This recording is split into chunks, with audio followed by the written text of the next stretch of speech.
आप जब अस्पताल की बात कर रहे हैं और आप आयुष्मान जो कार्ड है और अपने मोहल्ला क्लिनिक की तुलना कर रहे हैं, दिल्ली हाईकोर्ट को क्यों कहना पड़ा कि दिल्ली में 3 करोड़ की आबादी में सिर्फ और सिर्फ 6 सीटी स्कैन मशीन्स हैं दिल्ली के सरकारी अस्पतालों में?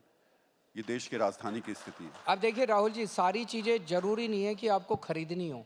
बहुत सारी चीज़ें आप प्राइवेट सेक्टर के साथ पार्टनरशिप में भी करते हैं। हमने दिल्ली के अंदर एक योजना लेके आए हैं, डाक स्कीम है हमारी। डाक स्कीम के तहत आप किसी सरकारी अस्पताल में जाते हो, आपका अगर कोई टेस्ट 48 घंटे से ज़्यादा का टाइम मिलता है, मान लीजिए आपने कोई टेस्ट कराना है और वो कहते हैं 3 दिन बाद आना, 4 दिन बाद आना, या आपने कोई सर्जरी करानी है और वो कहते हैं कि आप 1 महीने बाद की डेट देते हैं, तो हमने ढेर सारे प्राइवेट अस्पतालों को एम्पैनल किया हुआ है। डॉक्टर आपको वो लिस्ट देगा, आप बता दो मेरे को इस अस्पताल में जाके कराना है, उस अस्पताल में जाके आप अपना टेस्ट करा लो, उस अस्पताल में जाके आप अपनी सर्जरी करा लो, सारा रिम्बर्समेंट दिल्ली सरकार देती है। तो लोगों का ख्याल रखते हैं, किसी को भी हम वंचित नहीं होने देते इलाज से। अगर सीटी स्कैन कम है मशीन, जरूरी थोड़ी है कि मैं सारी मशीनें खरीदूंगा। मैं प्राइवेट सेक्टर के साथ अगर पार्टनरशिप करके अपने लोगों को अच्छा इलाज दे रहा हूं तो इसमें कोई बुरी बात नहीं है। आपने बिजली की बात की, आपने कहा कि जो 4 लाख मेगावाट बिजली हम लोग बनाते हैं, 2 लाख की सिर्फ डिमांड है, बाकी 2 लाख कहाँ जाती है? थोड़ा उसको आप डिफाइन कर पाएंगे, बता पाएंगे कि अगर वो 2 लाख बिजली का इस्तेमाल अरविंद केजरीवाल को करने को दिया जाए तो क्या स्थिति बनेगी? नहीं, बिल्कुल करेंगे। बेसिक जैसे दिल्ली और पंजाब में किया। मैं बड़ी बड़ी बातें करूं तो कोई फायदा नहीं। दिल्ली के अंदर भी बिजली की अवेलेबिलिटी की प्रॉब्लम नहीं थी, इंफ्रास्ट्रक्चर की प्रॉब्लम थी। दिल्ली के अंदर तो मैंने और सत्येंद्र जैन ने खड़े होके, जैसे अपने घर में काम कराते हैं ना, गली गली के अंदर ट्रांसफार्मर खराब पड़े थे, तारें टूटी पड़ी थी, तारें गल गई थी, वो सारी रिप्लेस कराई हैं। इंफ्रास्ट्रक्चर को सुदृढ़ किया है। लोकल फॉल्ट होते थे बहुत ज़्यादा, कभी ट्रांसफार्मर उड़ गया, थोड़ा सा वोल्टेज ज़्यादा है, कभी ये उड़ गया। इन सारी चीज़ों को ठीक करके दिल्ली के अंदर 3 साल के अंदर हमने 24 घंटे बिजली कर दी। उसी तरह से पंजाब के अंदर बिजली ठीक की है। तो देश के अंदर भी जब हमारी मोटा मोटा डेटा ये बताता है कि देश में बिजली की अवेलेबिलिटी की प्रॉब्लम नहीं है, मैनेजमेंट की प्रॉब्लम है, उस मैनेजमेंट को ठीक करेंगे। इंजीनियर हूं आईआईटी का। अरविंद जी, आपने बोला कि आप सब्सिडी दे सकते हैं, बिजली मुफ्त दे सकते हैं, और क्योंकि आपका बजट ठीक चल रहा है इसलिए आप दे सकते हैं। एक तरफ आप ये कहते हैं, दूसरी तरफ आप ये भी कहते हैं कि केंद्र सरकार पैसा नहीं देती है, काम नहीं करने देते हैं। अगर केंद्र सरकार और पैसा दे, दिल्ली का बजट, जब से ये सीएजी की रिपोर्ट है 2017 की 18 की, जो कहती है कि दिल्ली सरकार अकेली सरकार है पूरे देश के अंदर जो नफ़े में चल रही है, बाकी सारी सरकारें घाटे में चल रही हैं, नंबर 1। दूसरी चीज़, सीएजी की रिपोर्ट कहती है जब से आम आदमी पार्टी की सरकार बनी है तब से हम नफ़े में चल रहे हैं, उसके पहले घाटे में चल रही थी दिल्ली सरकार। तो अकाउंट्स अच्छे आते हैं मेरे को, अकाउंट्स ठीक रखे हुए हैं, सारी सरकार नफ़े में चल रही है। लेकिन अगर और पैसा आएगा, जैसे कच्ची कॉलोनियों में हमने, सारी कॉलोनियों के अंदर अभी हमने पानी, लगभग 1792 कॉलोनियाँ हैं कच्ची, 1650 कॉलोनियों के अंदर हमने पानी पहुँचा दिया है। अब सारी कच्ची कॉलोनियों में सड़कें बना रहे हैं, लगभग 900 के करीब कॉलोनियों के अंदर सड़कें बन गई है, बाकियों में बन रही है। सभी कॉलोनियों के अंदर सीवर की पाइपलाइन डाल रहे हैं। अगर और पैसा आएगा तो ये 1 साल के अंदर काम हो जाएगा।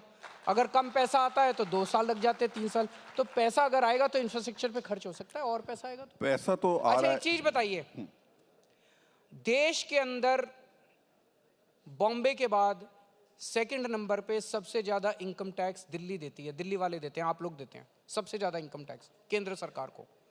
2 लाख करोड़ रुपए, 2 लाख करोड़ रुपए इनकम टैक्स दिल्ली वाले देते हैं केंद्र सरकार को। और बदले में केंद्र सरकार से क्या मिलता है साल का? 325 करोड़। तो ये तो चूसने वाली बात हुई ना भाई। हम एक ग्रोथ इंजन है, देश का एक ग्रोथ इंजन है। सोना देने वाली मुर्गी है, सोना देने वाली, सोने के अंडे देने वाली मुर्गी का गला ही घोट दोगे तो फिर वो अंडे कैसे देगी? तो यार उसको, मुर्गी को अच्छा खिलाओ पिलाओ थोड़ा सा। अगर 2 लाख करोड़ रुपए हम देते हैं, 2 लाख करोड़ रुपए में से आप 20,000 करोड़ तो हमारा हक बनता है। 20,000 करोड़ रुपए तो दिल्ली वालों को मिलने चाहिए वापस उसमें से।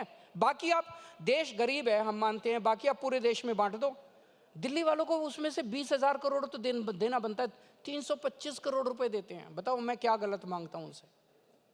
ये हकीकत है कि दिल्ली में लोगों की जो प्रति व्यक्ति आय है वो 14% बढ़ी है। राष्ट्रीय औसत से 158% ज्यादा हुई है। बहुत अच्छा कमा रहे हैं दिल्ली वाले, लेकिन पॉल्यूशन की वजह से इंडस्ट्री यहाँ नहीं आ रही, फिर कमा कहाँ से रहे हैं ये? देखिए, इंडस्ट्री जो नॉर्मल इंडस्ट्री है वो वैसे भी दिल्ली के अंदर कम है।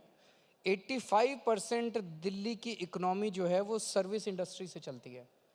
जो ये पोल्यूटिंग इंडस्ट्री जो होती थी वो वैसे भी दिल्ली के बाहर भेज दी गई थी कई साल पहले सुप्रीम कोर्ट के ऑर्डर्स के तहत। तो आज ये वाली इंडस्ट्री वैसे भी दिल्ली के अंदर नहीं आ सकती। सर्विस इंडस्ट्री आ सकती है, वो आ रही है, काफ़ी बड़े पैमाने पे आ रही है।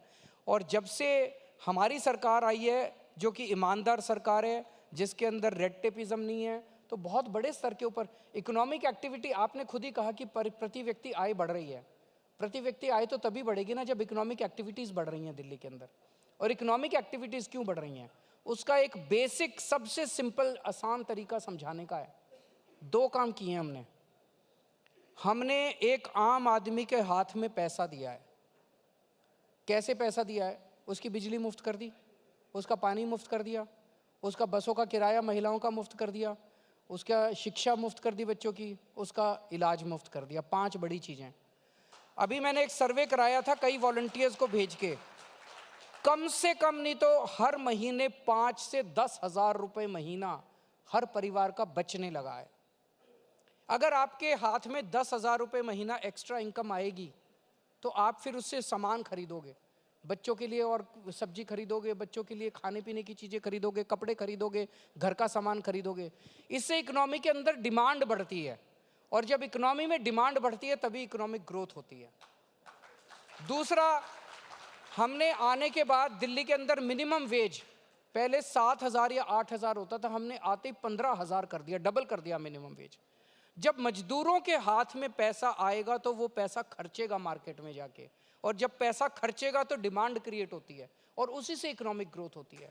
अभी तक 75 साल के अंदर सिस्टम ये था trickle down impact. Trickle down impact में होता था अमीरों को और अमीर बनाओ, अरबपति को और पैसे दे दो उसके हाथ में, वो फिर फैक्ट्री खोलेगा और वो फैक्ट्री खोलेगा, उससे लोगों को जॉब मिलेगा। अरे जब खरीदने के लिए पैसे नहीं होंगे तो फैक्ट्री कहाँ से खुलेंगी? पहले खरीदने के लिए डिमांड तो चाहिए इकोनॉमी के अंदर, वो डिमांड हम लोगों ने क्रिएट की है दिल्ली के अंदर। आज पूरे देश में सबसे कम महंगाई दिल्ली के अंदर है।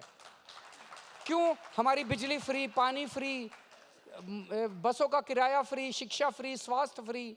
तो ये दिल्ली केंद्र सरकार का डेटा है। एवरेज पूरे देश में महंगाई दर 6% है।